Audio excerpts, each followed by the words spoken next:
Okey, sekarang kita nak calibrate kita ada CT. VDT dia. Untuk DQ line. Okey, sini. Ya. Lagi tu. Calibrate.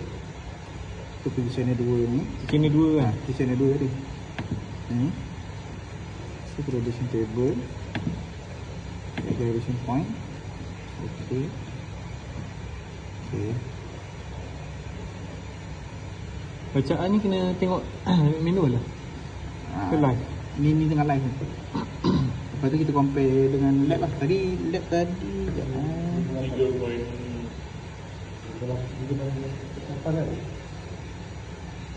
maksudnya saya 3.62 ni. 3.2. Maksudnya kat saya 36.2 lah. Betul? Betul.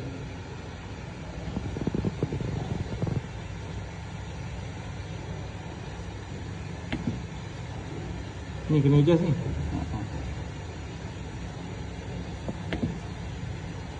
36 kan? Walaupun tapi lihat dia 0 point. Dia apa 3 point ni.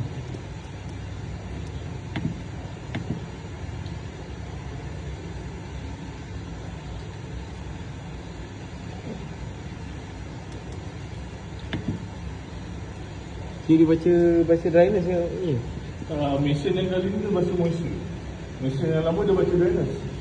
Oh, ni Dia moisture. dapat dia right.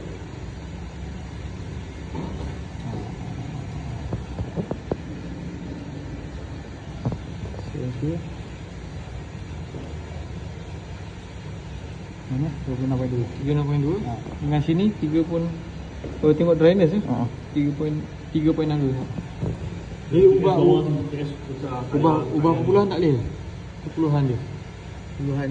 Tak ada. Dia memang yang tu. Memang dia detect yang tu. Oh. Oh, yang Ipul nak baca ni lah. Betul hari ni dia. Oh, yang 90 lebih tu tak perlu. Itu basah dia.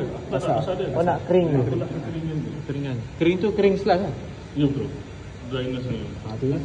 Dia ubah dia punya persen apa tadi? Unit Unit je lah.